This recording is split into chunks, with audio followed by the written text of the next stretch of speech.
Good morning, everyone. Seems like a while since I've done this, but time to get back at it this month. Um, this week's lesson comes out of Exodus chapter 16, verses 2 through 15. We and just to introduce a lesson that although God is usually the object of men's murmuring and complaining, human leaders often catch the brunt of it too. Uncertainty about things in our lives can cause us to murmur against God, which is a sign of disobedience, which in itself grows from a lack of faith. Hopefully, in this lesson, we'll be reminded that even in times of uncertainty, we must remain faithful to the Lord. So, a little bit of background this morning for our lessons. After Israel's exodus from Egyptian bondage, and being held by God in a pillar of fire by night and a cloud by day, they soon came to the Red Sea, where they were miraculously crossed it on dry ground. And while the waters returned to drown all of Pharaoh's men, when the Israelites saw God's great work, they feared the Lord and they believed the Lord and his servant Moses. However, their sign of gratitude and praise was soon replaced by grumbling and reveling, and how superficial the people's faith in God's love was. Things started to get difficult as the Israelites journeyed from the Red Sea into the wilderness of Shur and on the Sinai Peninsula. They traveled 3 days but were unsuccessful in finding water. And when they reached Marah, they found water, but it was so bitter they couldn't drink it. As a result, they murmured against Moses about having no water to drink, and they cried out to the Lord. And once more, God provided for his people. He miraculously made the waters of Marah drinkable. They continued the journey down the western side of the Sinai Peninsula and came to a place called Elim, where they found 12 wells of water and 70 palm trees. And they set up camp there by the waters. Now, we don't know how long they stayed there in Elim, but at some point after replenishing their water from the 12 wells, they continued their journey from Elim until they came to the wilderness of Sin, which is believed to be between Elim and Sinai. The wilderness of Sin, often called the desert of Sin, contained very little vegetation, and water was also scarce. It was an environment of stone and sand, which made it a difficult place for travelers. But its barren surroundings made it a perfect place for God to test the faith of his people and could also shape their character. They arrived in the wilderness of Sin on the 15th day of the second month. This must have been about a month after leaving Egypt. Our lesson here begins with verse 2. Verse 2 says, "And the whole congregation of the children of Israel murmured against Moses and Aaron in the wilderness." When the Israelites arrived in the wilderness of Sin, the whole congregation of the children of Israel murmured against Moses and Aaron in the wilderness. The term murmured has the idea of grumbling or complaining in anger against someone. It seemed to imply that Moses and Aaron were the objects of the verbal assaults from all the children of Israel. It's very hard to imagine this great multitude of people all murmuring or complaining about Moses and Aaron in the wilderness. Scripture indicates that murmuring is a rebellion against God. It's also a refusal to believe. The people should have known that Moses and Aaron were not responsible for their plight. Their complaint was actually against God. So leaders in the church are called to do God's work, and therefore they enjoy the position of honor. But as leaders of the church, leaders are not exempt from responsibility. When complaints arise, the church leaders should examine the complaints and practices and policies and behavior and make sure everything else is ordered to help those that are murmuring adjust their attitudes back toward God. Verse 3, this verse says, "And the children of Israel said unto them, Would to God we have died by the hand of the Lord in the land of Egypt, when we sat by the flesh pots, and we did eat bread to the full. For ye have brought us forth into the wilderness to kill this whole assembly with hunger. The sin of murmuring becomes more and more sinful because the grounds must be found to made up on which to base the murmuring. In other words, in order to make a person feel justified by complaining, they will often exaggerate their condition. Notice what the children of Israel said unto Moses and Aaron. Would to God we have died by the hand of the Lord in the land of Egypt, when we sat by the flesh pots, and when we did eat bread to the full. They'd actually convinced themselves that they were better off in Egypt as slaves than being free. Everything we know about how the Hebrews were treated in Egypt reveals that they were lying when they claimed to have sat by the flesh pots. And when we did eat full to the bread, the term flesh pot means pots of meat. And as slaves in Egypt, there's no grounds to think whatsoever they had plenty of meat and bread, as they had claimed. Murmuring almost always leads to lies and falsehood in attempts to adjust oneself. It appears that the people had convinced themselves it was best for them to have died by the hand of the Lord in Egypt than for Moses and Aaron, as they said, to have brought us forth into this wilderness to kill the whole assembly with hunger. So in other words, they claimed that dying in Egypt as slaves, where they claimed to have had plenty to eat, was better than dying in the wilderness of starvation. The attitude was truly unbelievable to consider that not that long before they had seen God perform miracles to allow them to cross the Red Sea on dry land while Pharaoh's soldiers were destroyed. If that wasn't enough, God turned those bitter waters of Marah into sweet water so they could drink it.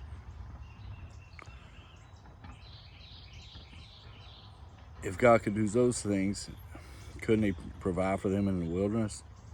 They blamed God and Aaron's God and Aaron. They blamed Moses and Aaron, God's servants, for their circumstances. The truth is that faith sees the hand of God in circumstances, but sight only sees fallible human leaders. Moses and Aaron had not delivered Israel from Egypt. It was the Lord who had freed them.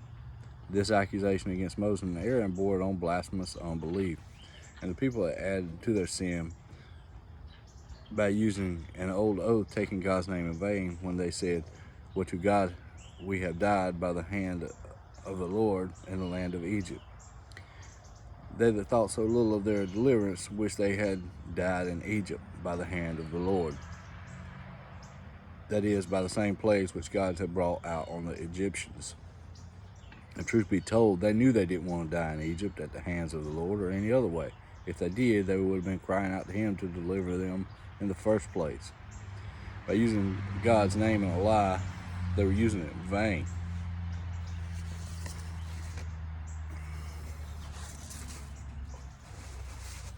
Now verse 4 says, "And then the Lord said unto Moses, Behold, I will rain bread from heaven for you, and the people shall go out and gather a certain rate every day, that I may prove them whether they will walk in my law or no." Israel murmured against Moses and Aaron, and ultimately God Himself, and on more than one occasion. If we were in God's place, one episode of murmuring most likely would have caused us to quickly chastise the whole nation. Israel deserved that, but God's love, long-suffering, and faithfulness prohibited such a response from Him. God's gracious nature was revealed in His response to the murmuring of the people when He said unto Moses, "Behold, I will rain bread from heaven for you." The words "rain bread" here speaks of plentiful supply of bread. Because of the people's attitude, we might expect that God would rain fire or brimstone. Instead, He promised to rain bread. It's reassuring to know that even when we murmur against God, He graciously meets our needs.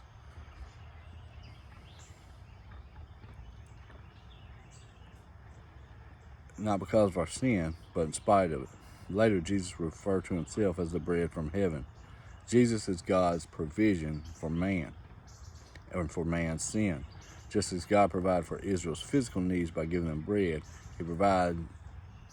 He has provided for the need of all men through the death, burial, and resurrection of Christ the Lord. Then God gave instructions to his people regarding the bread that he would rain from heaven. He went on to say, "And the people shall go out and gather a certain rate every day."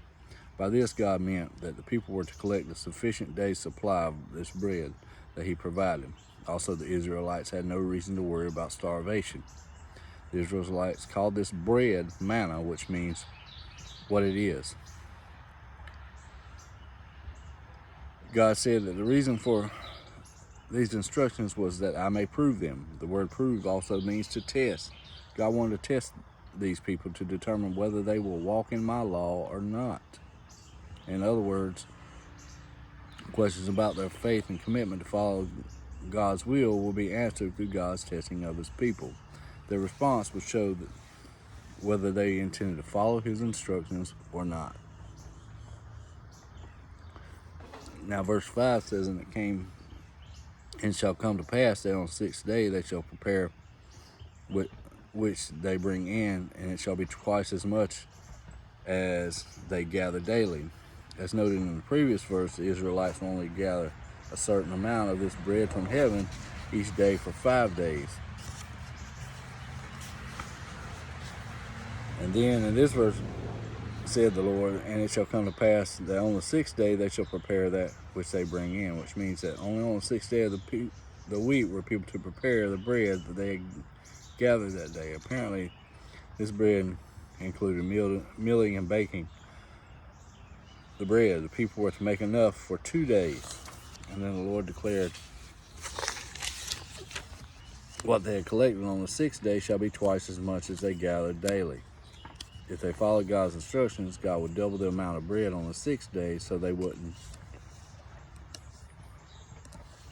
the Lord wouldn't send any bread on the Sabbath day. It would be a day of Sabbath rest. On the Sabbath, or the 7th day, people were to rest, that is, cease from any work.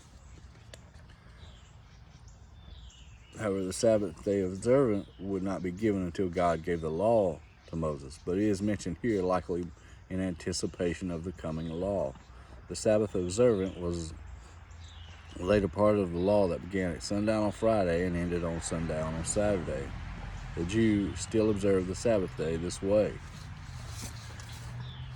Now verse 6 says, "And Moses and Aaron said unto the children of Israel at even, And then ye shall know that the Lord hath brought you out of the land of Egypt." The Israelites had earlier complained that Moses and Aaron were the ones that brought them out of Egypt when they said, "Ye have brought us forth." But here Moses and Aaron said unto all the children of Israel, "At even, then ye shall know that the Lord hath brought you out of the land of Egypt."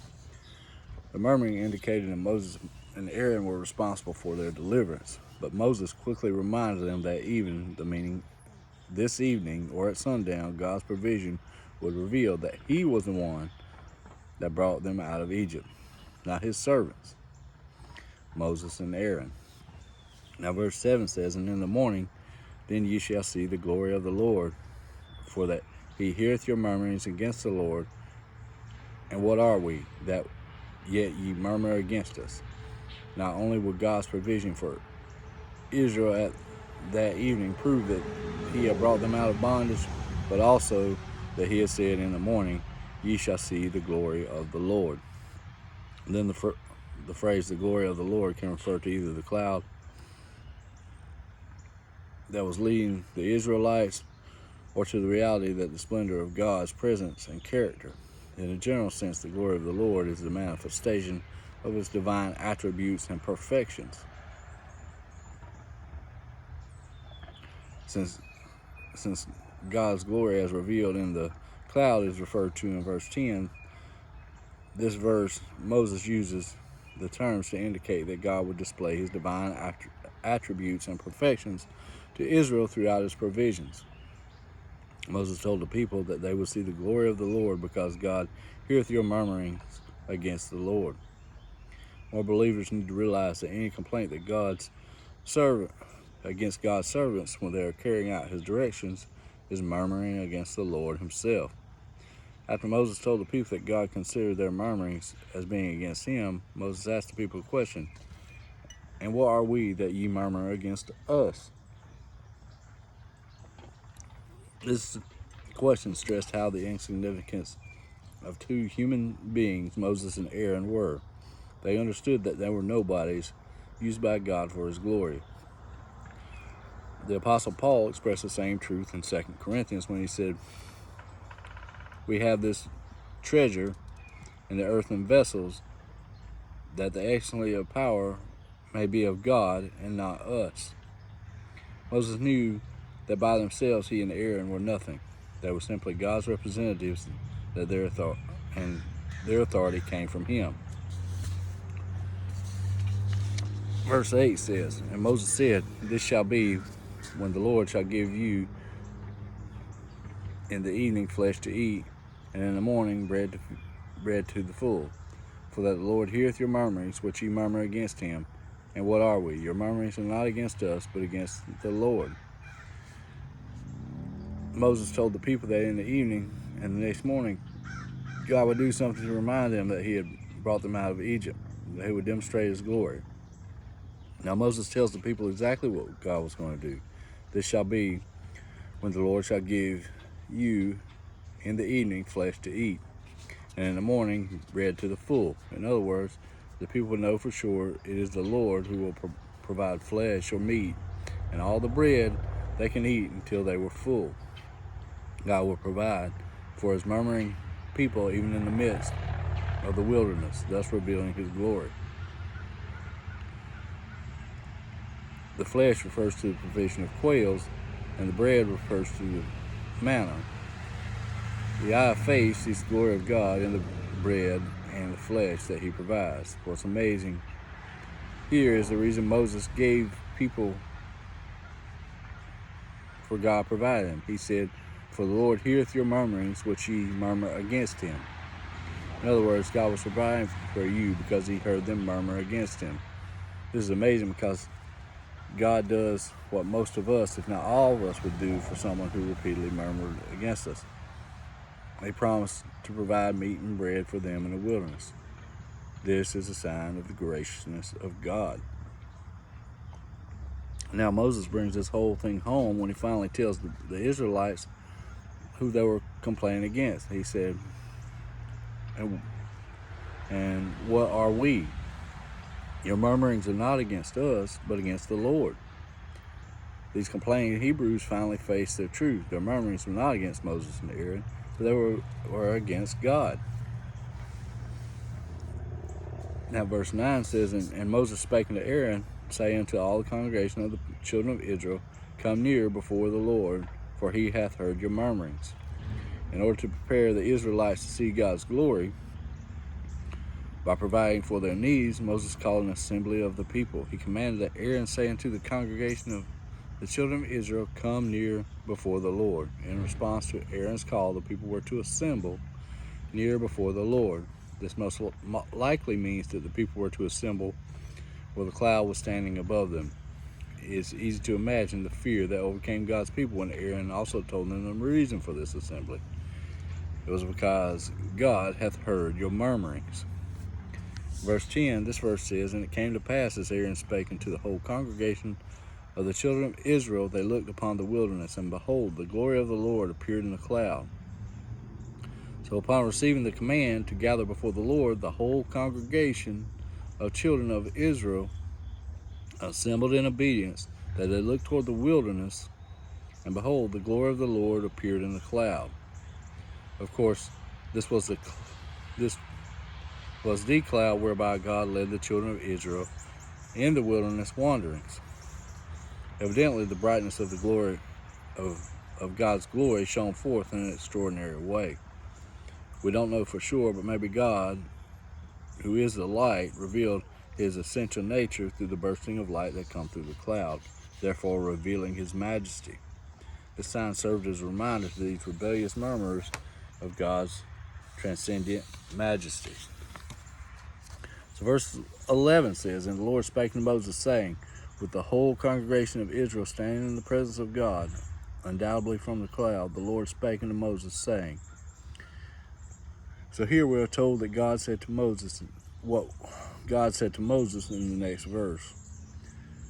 Verse 12, I have heard the murmurings of the children of Israel. Speak unto them, saying, At even ye shall eat flesh, and in the morning ye shall be filled with bread, and ye shall know that I am the Lord your God, speaking from the cloud to Moses. God first said, I have heard the murmurings of the children of Israel. As before, when God said this, it meant that he took notice of their complaints. Then the Lord repeated that which Moses had said to the people earlier. At even you shall eat flesh, and in the morning you shall be filled with bread. God confirmed his decision to provide for them instead of chastising them. God demonstrated both grace and mercy to his people. He showed them mercy when he didn't give them what they deserved, the chastisement. And he showed them grace when he gave them what they didn't deserve, flesh and bread. God said that he was going to provide for these rebellious people so that ye shall know that I am the Lord your God. When God provided for them quails and manna, the people who would have had no doubt that Jehovah was their God, they would also gain a fresh awareness of who God is. The word your God infers that they belong to him and he belonged to them. Therefore, he would take care of them even in their mess. All right, so now verse 13. It says, And it came to pass that even the quails came up, covered the camp. And in the morning the dew lay around about the host. God did not back down on his promise. That evening a flock of quails came up, meaning that they flew in and covered the camp. This provision of quails was truly a miracle of God. The quails mentioned here were small migratory game birds from the pheasant family. These birds were the flesh that God said he would provide for his people. They can easily be caught with hand nets after their exhausting flight during their migration. The vast number of birds and the timing of their arrival confirmed that the Israelites providing the hand of God was constantly present. In addition, the quails arriving at evening, just as God said, in the morning the dew lay round about the host. The word host here refers to the entire Israelite camp. So verse 14 says, And when the dew was lay gone, behold, the face of the wilderness, there lay this small round thing, as small as the hoarfrost on the ground. The morning continued. We are told the dew laid on the ground around Israel's camp now was gone up. This meant that the dew had evaporated. After the dew evaporated, behold, upon the face of the wilderness there lay a small round thing, as small as an hoarfrost on the ground. Once the dew was gone, the people saw lying all over the ground of the wilderness a small round thing. The writer of Exodus described it here as being as small as the hoarfrost. In other words, once the dew had evaporated, there appeared on the ground thin white flakes like frost. God's miraculous provision was unique, to say the least. It was small flake-like substance similar to coriander seed. This bread from heaven needed to be gathered early in the morning, because when the sun waxed or became hot, it melted.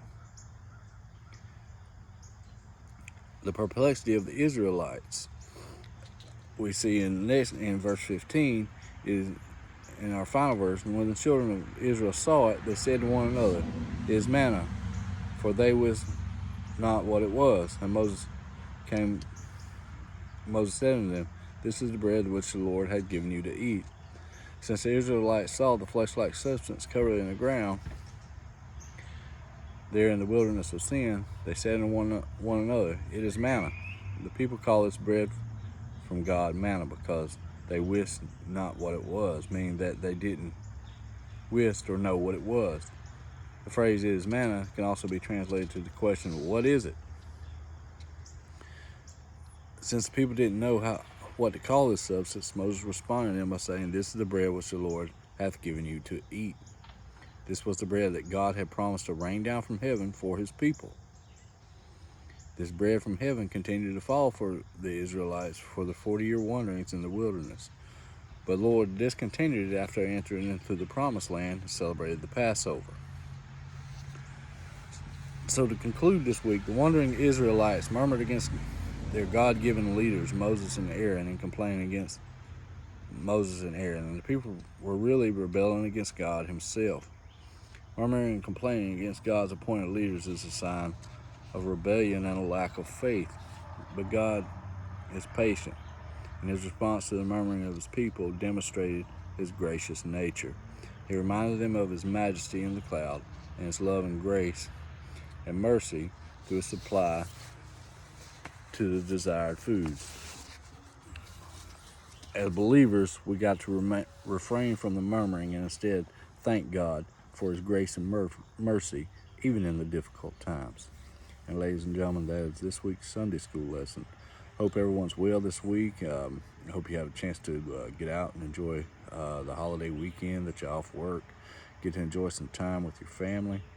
And just pray for those in the church right now, those who are in need, those who have spoken out, and even for those with the unspoken prayers. Just pray that God be with each and every one of us.